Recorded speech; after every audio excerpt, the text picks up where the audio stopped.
Baik, dari data deskriptif statistik yang ada pada PPT saya, yaitu ada beberapa nama yang tertera adalah suatu hal yang dapat diukur atau data yang dapat diukur. Kenapa saya memilih statistika deskriptif? Yaitu saya memilih statistika deskriptif karena dapat memberikan gambaran umum mengenai distribusi dan variabilitas data setiap variabel yang saya teliti, sehingga dapat dengan mudah saya memahami karakteristik data yang ada. Misalnya, dengan mengetahui rata-rata dan standar deviasi nilai membaca siswa, saya bisa mengetahui seberapa baik performa rata-rata siswa dalam membaca dan seberapa besar perbedaan nilai di antara mereka. Baik, bisa kalian lihat di PPT dari data deskriptif statistik yang sudah saya olah, yaitu yang pertama ada usia siswa yang mengikuti ujian, di mana N itu adalah jumlah siswa yang ikut serta, yaitu seperti yang tertera, yaitu 50 siswa dengan minimum usia termuda 14 tahun dan maksimum usia tertua 17 tahun. MEAN itu adalah rata-rata usia siswa, yaitu 15,64 tahun, dan defisiennya itu variabilitas usia siswa, yaitu 1,28 tahun. Yang kedua itu adalah nilai membaca siswa. Sama seperti sebelumnya, N itu jumlah siswa, yaitu 50 siswa dengan minimum nilai terendah 470 dan maksimum nilai tertinggi 645. MEAN itu rata-rata nilai membaca, yaitu 546,60 dan defisiennya itu variabilitas nilai membaca, yaitu 54,139. Nilai IPA beasiswa sama seperti sebelumnya, N itu jumlah siswa, yaitu 50 siswa, minimum nilai terendahnya itu 450, maksimum dengan nilai tertinggi 655, dan MEAN rata-rata IPA yaitu 544,40 dan defisiennya itu variabilitas nilai IPA 64,860. Yang keempat ada indeks sosial ekonomi keluarga siswa. N itu jumlah siswa, yaitu 50 siswa, minimum nilai terendah yaitu 2 yang menunjukkan sangat miskin, dan maksimum nilai tertinggi yaitu 12 yang menunjukkan kondisi ekonomi yang sangat berbeda. Dengan MEAN rata-rata indeks sosial ekonomi yaitu 7,2 dan defisien yaitu variabilitas indeks sosial ekonomi yaitu 2,699.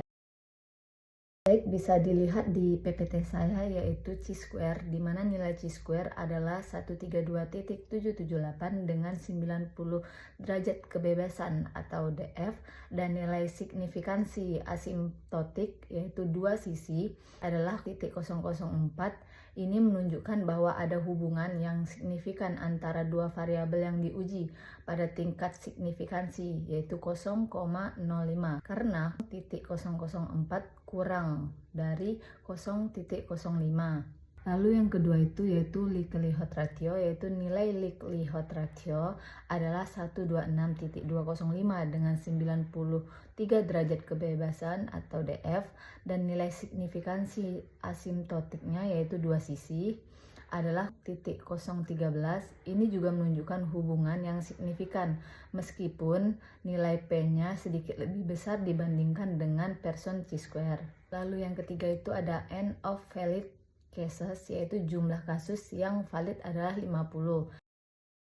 Data yang ada pada tabel saya atau yang saya kerjakan secara manual adalah data yang saya dapatkan, yaitu di mana X adalah pendidikan orang tua dan Y adalah reading score. Lalu bagaimana cara saya mencari MEAN atau nilai rata-rata? Cara mencari MEAN yaitu di mana data yang ada pada X itu ditambahkan semua, yaitu seperti 1 tambah 2 ditambah 3 ditambah 4 dan seterusnya. Lalu setelah semua data ditambahkan, maka hasilnya adalah 23. Hasil dari 23 tadi kita bagi 10. Kenapa kita bagi 10? Karena data X mempunyai 10 data, maka dapatlah hasilnya 2,3. Lalu bagaimana caranya mencari Y? Sama seperti sebelumnya. Ditambahkan seluruh data Y yang ada, yaitu seperti 520 ditambah 560 dan tambah 860 dan seterusnya hingga 10 data telah ditambahkan, maka hasilnya adalah 5390 dan dibagi 10 data yang ada jadinya 593. Begitulah cara saya mencari nilai rata-rata.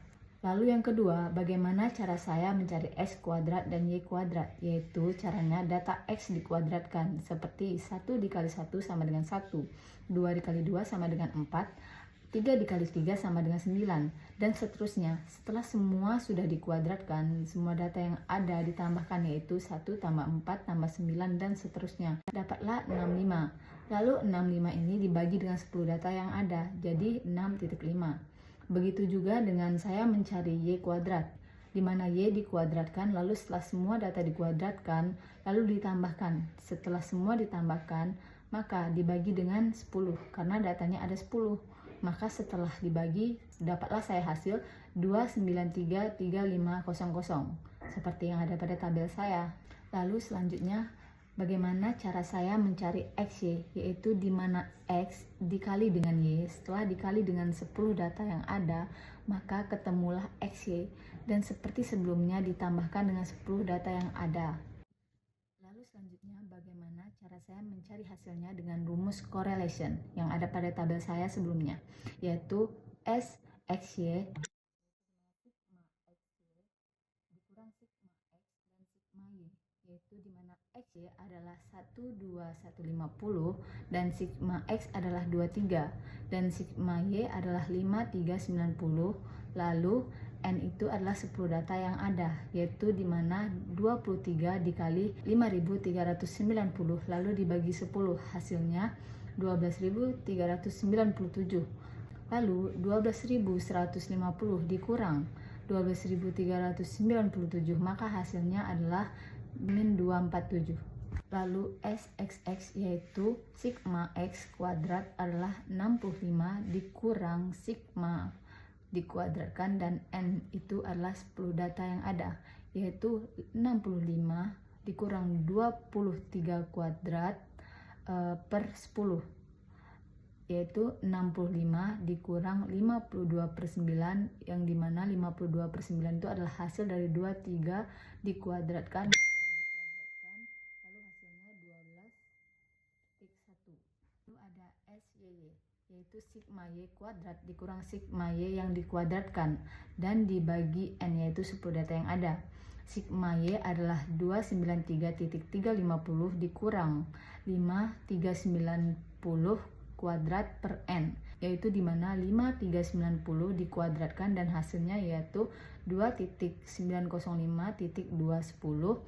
Lalu 293.350 dikurang dengan 2.905.210, hasilnya negatif 2.611.860. Lalu yang terakhir kita mencari R, di mana hasil dari XY per akar dari SXX dikali dengan SYY, yaitu XY negatif 247 kuadrat XXX 12.1 dikali SYY, yaitu negatif 2.611860, yaitu di mana 12.1 dikali dengan negatif 2.611.860, maka hasilnya 177.7.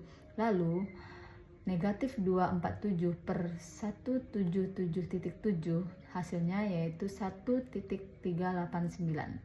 Baik, selanjutnya yaitu uji korelasi, Pearson correlation. Nilai korelasi antara nilai membaca siswa dan tingkat pendidikan orang tua adalah negatif 0.410. Korelasi negatif ini menunjukkan bahwa semakin tinggi tingkat pendidikan orang tua, nilai membaca siswa cenderung lebih rendah.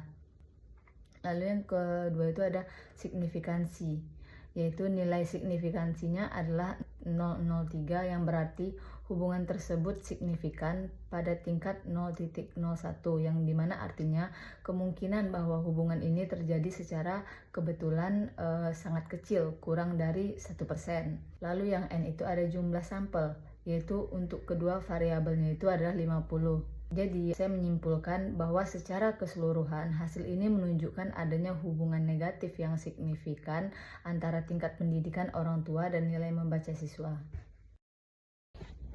Baik, ada beberapa kesimpulan yang dapat saya sampaikan, yaitu pertama, ada variabilitas yang signifikan dalam usia, nilai membaca, nilai IPA, dan indeks sosial ekonomi keluarga siswa.